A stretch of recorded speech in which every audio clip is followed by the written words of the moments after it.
Bismillahirrahmanirrahim. Assalamualaikum warahmatullahi wabarakatuh.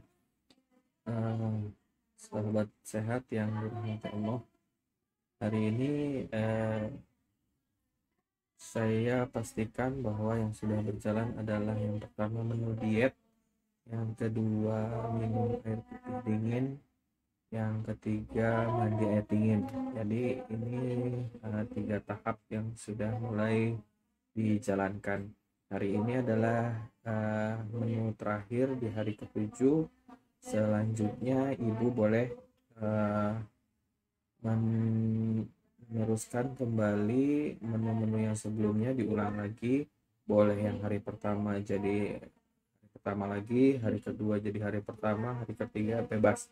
Yang penting menunya tidak keluar dari menu yang sudah dipakemkan. Itu menu saya buatkan karena secara kalori dan secara pemenuhan gizinya insya Allah lengkap, dari mulai karbohidrat, lemak, protein yang merupakan nutrien, kemudian ada omega 3, ada vitamin D, vitamin A, vitamin C, sampai ke omega 3 dalam menu itu insya Allah sudah lengkap. Tinggal ibu jalankan saja. Kalau memang ada yang perlu diganti-ganti sesuai dengan kebutuhannya, silakan. Hanya kalau bisa jangan keluar dari pakem. Misalkan kayak tuna, dagingnya merah dan merupakan ikan air laut, gantinya yang mirip. Atau tongkol laut yang dagingnya juga merah gitu ya. Tapi harus yang segar ya, jangan jangan yang sudah diasinkan. Nggak salah ada tongkol asin ya, nggak salah ya. Nah terus eh, nanti ibu-ibu ini menu ini bisa juga misalkan hari pertama dijalankan 2 hari, hari ke yang menu kedua dijalankan 2 hari, terserah, tergantung eh, yang sudah dibelanjakan. Takutnya ibu belanja untuk hari ini tapi ternyata ada sisa dan bisa untuk 2 hari, ya nggak apa-apa, 2 hari silahkan saja. Yang penting diet adalah 3B: bergizi, beragam, dan berimbang. Ada gizinya, beragam macamnya, berimbang nutrisinya gitu. Jadi gizi pun kalau ada, tapi kalau berlebihan ya kayak vitamin berarti hipervitaminosis, kalau kurang hipo. Jadi tetap harus berimbang. Makanya diet ini dan saya buat memang kesulitannya lumayan, tapi semuanya terpenuhi insya Allah ya. Terus tadi ya ada kekhawatiran juga dari salah satu ibu bahwa kalau saya diet terus turun berat badannya dengan sangat cepat, itu dari misalkan 3 kilo, 5 kilo dalam seminggu, apa enggak bergelambir ya, atau ngegoyor lah istilahnya. Jadi perutnya jadi uh, loose. Kalau loose itu apa ya? Ya menggantung gitu, jadi menggantung ya si perut itu, kayak kulitnya menggantung. Oke, pada diet ini ibu tidak perlu khawatir karena penurunan seminggu 5 sampai 8 kilo itu sebenarnya masih dalam batas normal ya, tapi jarang juga yang seminggu sampai 8 kilo, itu hampir jarang, apalagi dengan diet terkontrol ya. Jadi tidak akan ada penurunan sampai sebesar itu paling 3 sampai 5 kilo lah gitu. Nah kalau tanpa dia terkontrol bisa ada yang turun malah 3 hari 10 kilo gitu, tapi biasanya kedepannya nggak akan sanggup lagi karena sakit atau ada keluhan-keluhan yang lain gitu. Jadi jangan khawatir karena kulit sendiri punya tonus, dia punya tegangan kulit. Artinya kalau Kalau sudah tidak ada masanya atau tidak ada barangnya yang di belakangnya itu menghalangi dia menyusut, dia akan menyusut gitu. Beda dengan orang yang liposuction atau sedot lemak. Ya, sedot lemak itu dari misalkan 100 kilo bisa langsung 50 kilo disedot sampai hilang lemak-lemak yang di perutnya. Biasanya lemak di perut yang diambil kan, dia kulitnya langsung plak gitu, jadi kayak eh, badan tapi ada lidahnya gitu, lidahnya itu dari si kulit itu. Nah, itu biasanya setelah disedot lemak dilakukan lagi rekonstruksi, kulitnya dibuang, terus dijahit di bawahnya. Artinya itu semua instan ya, instan operasi yang bisa membuat seperti itu gitu. Itu sangat-sangat instan. Dia turun berat badan dengan cepat dan menghilangkan kulit yang menggantung itu dengan cepat.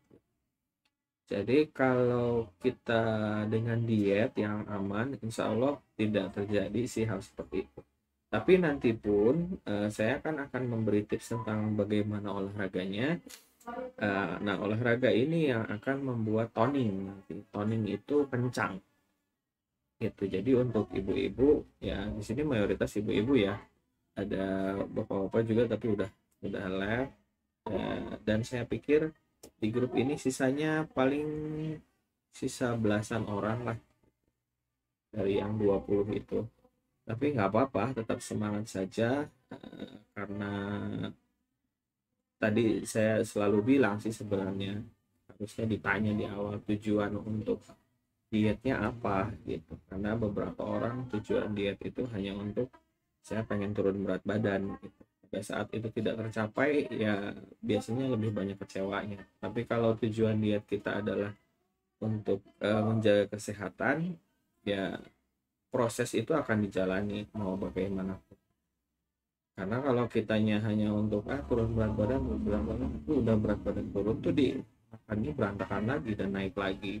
Jadi harus punya tujuan tersendiri yang jelas untuk eh, bisa membuat kita semangat untuk diet ini. Karena gemuk adalah tidak sehat. Gemuk itu tidak sehat dan gemuk itu adalah sesuatu yang akan membawa banyak sekali penyakit. Penyakit-penyakit ini yang bisa membuat kita ya harusnya sih bisa sih melihat pernikahan cucu, harusnya sih bisa sih ya. Tapi dengan itu akhirnya semuanya tidak terjadi.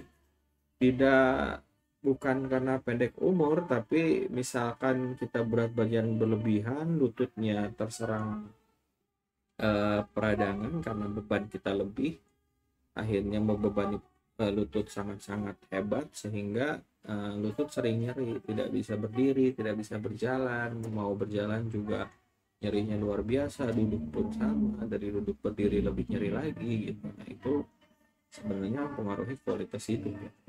Jadinya berat badan ini harus kita jaga betul-betul sehingga uh, kualitas hidup kita yang akan berpengaruh. Jadi ibu-ibu sekalian yang tersisa di grup ini tolong dimantapkan lagi tujuan untuk diet ini ya. Karena saya belum memberikan semua ilmu-ilmunya. Jadi terakhir hari ini saya akan kasih menu, setelah itu enggak yang sudah diberikan dijalankan. Nanti insya Allah besok kita mulai dengan masuk ke area-area yang bisa membuat tubuh kita menjadi tubuh yang pintar. Hanya saja menu nomor 1 harus dijalankan. Menu ini yang bisa mengacaukan segalanya, dari ibu sudah puasa misalkan, atau diet misalkan, atau olahraga misalkan, tapi menunya berantakan, ya sudah berantakan. Nanti kalau sudah sampai ke tubuh yang pintar yang bisa memilih, silahkan menu agak diacak-acak sedikit, nggak ada masalah. Nanti dia bisa mengurangi kalorinya sendiri. ya yang penting tujuannya harus jelas ya. Jelaskan dulu tujuannya, baru dietnya dijalankan. Mungkin saya memberi motivasi ini di tengah jalan karena saya mau lihat dulu ini berapa orang yang betul-betul punya keinginan dan kemampuan. Nggak masalah telat laporan, telat apa, nggak ada masalah. Yang penting dok saya masih mau, dok saya masih mau, itu lebih bagus, saya lebih menghargai gitu. Walaupun misalkan tidak fokus atau gimana gitu. Saya ngasih pengumuman kalau nggak fokus lebih baik jangan. Tapi kalau kemauannya ada juga, ada beberapa yang dok saya nggak fokus tapi masih pengen, ya itu juga saya beri penghargaan, silakan langsung dilanjutkan lagi. Oke,